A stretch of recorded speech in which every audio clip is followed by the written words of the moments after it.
Wait a minute. The Squiffer goes crazy. Same thing as getting killed through a splash ball.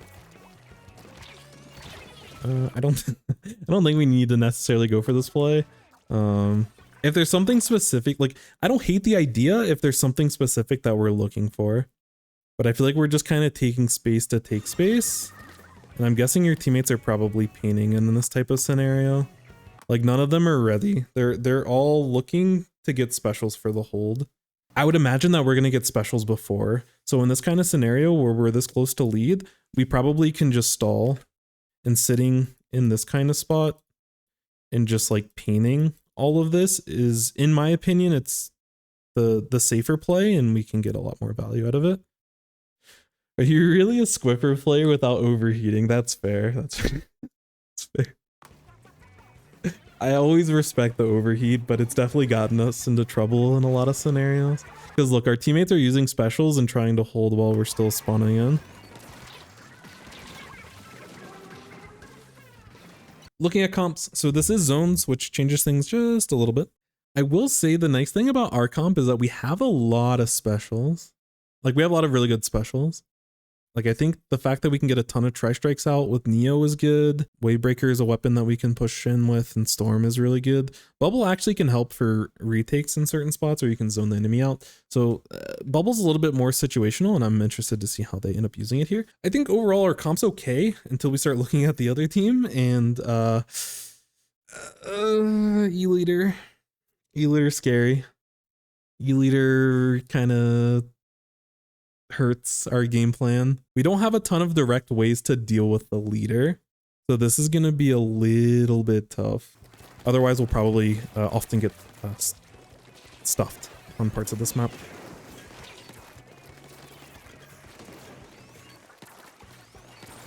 I can respect the aggression. A little bit scary when we're marked, but you know, this feels, I think, extra comfortable. Sheesh. I think it can feel extra comfortable to be aggressive when their charger ends up dropping like they did. I don't know how Squiffer does shredding. Probably not a great job. Overall, this whole play at the beginning was quite nice. I don't know why their leader decided to drop in this scenario. The spot that they're in isn't bad, but against the comp that they're playing against, I think their E-Leader is really making a mistake by dropping here. Because when they're on tent, they can hit like this far. Like they can hit behind the middle of the zone. So it's important for us to make sure that we're respecting that. But again, this goes back to like playing crafty. Oh, leader's not taking high ground. They're taking this kind of angle. We can look to play more aggressive. I do like this initial play. Honestly, I feel like we overstay our welcome here. I feel like we're going to get paint. Like they're painting all around us. And like this fizzy bomb should be thrown at our feet. And we should go down here, potentially. I would much rather someone be a confident, aggressive player than being too scared to do anything. The leader's going to have a harder time on lower ground than us if we're like using this as cover. So I like that we're taking aggressive plays like behind cover. And we're only jumping out when we're ready to shoot. We might have overstayed our welcome, but like once we get the first pick, then I think we're okay. And like pushing here with the strikes is awesome. And that shot is incredible. So in these kinds of scenarios, I think we're totally fine. But that I think we might have overstayed a little bit for the first pick. This is where things are a little bit dangerous. That's unfortunate. But yeah, when we start pushing past the zone here, this is probably a risk I wouldn't necessarily look to take. Like this is okay, but if we want to take these fights, we could potentially like, there's a couple of ways that we can look at this type of spot. So in this position that we're at, we could look to throw bubble onto zone. So like we can bubble in place behind this little wall and take some of these types of fights around the zone. This also potentially allows the rest of our team to find ways into the map. But this is too greedy when they have like a lead. Like this is the problem of playing against a leader, is that they really limit a lot of the options that you're able to take as a Squiffer. because you get outranged and like they just sit on high ground and you just cry. I do like that you utilize your bubble, but I think it's just too greedy to move so far forward and then using it to try to save you. Yeah, and we've identified that the leaders on low ground, they are taking some risk over there. Honestly, I'd probably go for the more aggressive play here. Maybe this is just me with my ego, but when this person drops, I feel like we can probably like take a fight and be a little bit more aggressive for it. I would probably look to use your point sensor and just get it on this block and just get vision of the the leader.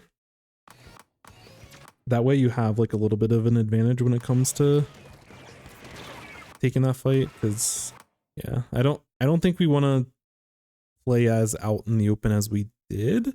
That range isn't bad for us, but leaders in such an uncomfortable position when they drop. I don't know why they went for you in the first place, but in these kinds of scenarios where like, again, they're on low ground and you're like on even ground with them, like keep the fight as close as possible. Just make them super uncomfortable, because realistically they should jump, but if they want to continue to like dance around and take a fight with you, like sweet, you know, we're chilling. We're also close to our special as well, so you know, if someone else tries to threaten, like just sit up here with a bubble and like we're extra chilling. But yeah, now we're in a spot where same thing. Chargers doing charger things in mid, and we have the ledge camping machine. In scenarios like this, again, we're doing a good job playing behind cover, and we got a special out. Unfortunately, our teammate went down, but if we get a bubble down, the rest of our team might have an opportunity to like kind of move forward. Oof. Yeah, in a situation like this, we need to like slow down a little bit and try to get creative with how we want to get in. I think brute forcing these aggressive plays isn't necessarily the best way to go about it. I just don't think that we're giving our teammates enough time to really develop. Like ideally we need Tri-Strike and hopefully something else paired with it, like maybe Rain or maybe Wave Break. Honestly, anything else, but I think Wave Break and Rain probably pair with it the best. And our Splash Neo, like it should be able to paint for a special pretty fast. But we want to slow them down and stall long enough to be able to, for us to get specials. So at full strength, we can like actually push as a team. And when we start dropping and like holding this kind of position where we're like behind a little bit of coverage, we need to be thinking about time in relation to when we're getting specials. Like if you can push forward and like stall long enough for the rest of our team to have specials ready to push, then that's great, because you going down before we have specials ready is gonna make it really tough for the rest of the team. So I like us looking for these little, like, I think we're doing a good job of finding little windows to be able to potentially get picks, and like, you know, in certain cases we can pop off and get triples, and in certain cases we're human and, you know, maybe we miss a shot or two. But the space that we take up, if the rest of our team isn't ready to push in with what we're doing as a squiffer, then we're relying on us skill diffing the enemy team. Almost. Nice shot.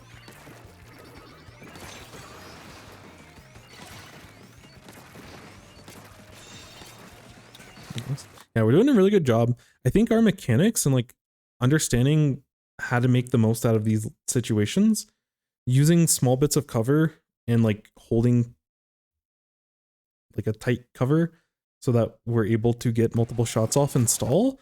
I think we're really good at that. But sometimes our initial timings of when we're dropping down doesn't align with the rest of our team. More squiffy gameplay. We were talking about your nice squiffer play a little bit earlier. Nice. It's like in these types of spots, like you're giving space and giving your teammates time to move in, which obviously once y'all are in mid, you can play a little bit more comfy. But when we're going for retakes, we have to still try to play in a way that we can work around our team.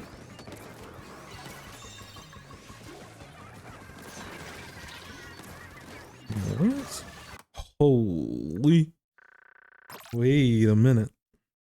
The squiffer goes crazy. Same thing as getting killed through a splash ball. I don't think we need to necessarily go for this play. If there's something specific, like I don't hate the idea if there's something specific that we're looking for, but I feel like we're just kind of taking space to take space. And I'm guessing your teammates are probably painting in this type of scenario. Like none of them are ready. They're all looking to get specials for the hold. I would imagine that we're gonna get specials before. So in this kind of scenario where we're this close to lead, we probably can just stall and sitting in this kind of spot and just like painting all of this is, in my opinion, it's the safer play and we can get a lot more value out of it. Are you really a Squiffer player without overheating? That's fair. That's fair. That's fair. I always respect the overheat, but it's definitely gotten us into trouble in a lot of scenarios. Because look, our teammates are using specials and trying to hold while we're still spawning in.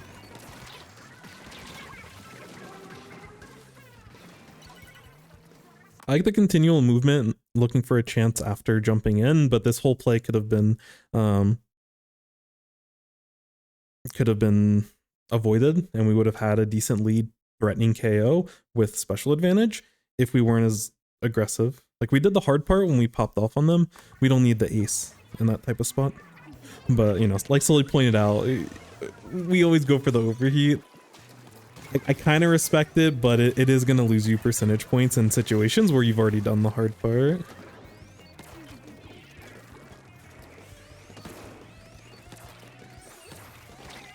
Yeah.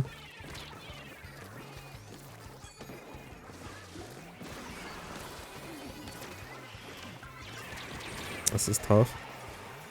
I like our ability to like stall and stay alive, but I think we still need to like take it a little bit slower. We really need to be playing around our teammates' specials. I like the positions that you're taking, and because you're taking positions as far forward as possible to like be ready to push with your team. But when your team's not ready to push, those types of positionings, because there are certain spots where you got to like this block right here, and like, you know, using this pillow for cover, getting to the tent, for example, and in certain cases even dropping out. Like taking these positions so you're ready to move in is good, but if you're sitting alone, like on this block, or in this last case, you're sitting alone on this pillow, while the rest of your team is like painting and getting specials, we'll let it play out from like an overhead perspective, but I'm assuming like your team's probably base painting for like tri-strikes, because I understand that they need tri-strikes. We'll see how they paint and how they get them, but regardless, like you're only able to survive on this spot for so long, because if you peek out, you're at risk of the leader. If you stay behind the pillow for too long, you're gonna get pelted by burst bombs. You might get chipped from the fizzy bombs. Also, the machine can get in range to deal with you, and you know, same thing. There's some redundancy between Nautilus and the E-Leader if you poke out in this kind of play. But like your team is not ready to push. This Neo just got out of respawn, and I think they should be probably painting back here to be a little bit faster, because you'll still have a ton of base paint. They need time to build their special, and we're taking these limited time positions without our teammates A, having specials, and B, being in position to actually do something with them. Yeah. It's tough overall. I think your mechanics are super strong, but it's really when you find yourself knowing when it's important to like turn on the pressure and knowing when it's important to play with your team, I think is probably the biggest takeaway that I would have from this. But we'll go over a couple things. But when it comes to playing with your team, just to be a little bit more specific,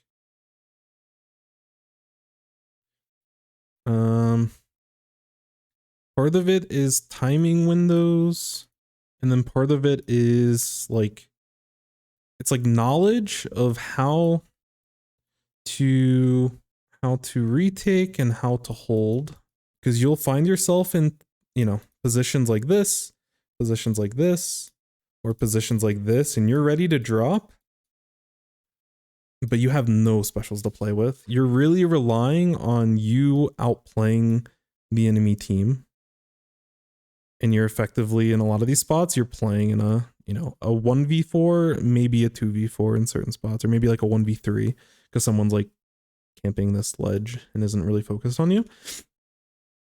But you're making life like just way harder on you, because you'll find yourself in a position like here, and then the rest of your team will be like back here. And like, you know, if one of these, which obviously they're going to want to get to a position to actually be able to help, but you know, if you have a backliner that's kind of staggering back and they're able to get into position in time, then that's fine. But especially something like a Splash Neo and especially like VDS, like it takes them some time to like get into a position to actually be comfortable and actually be able to help.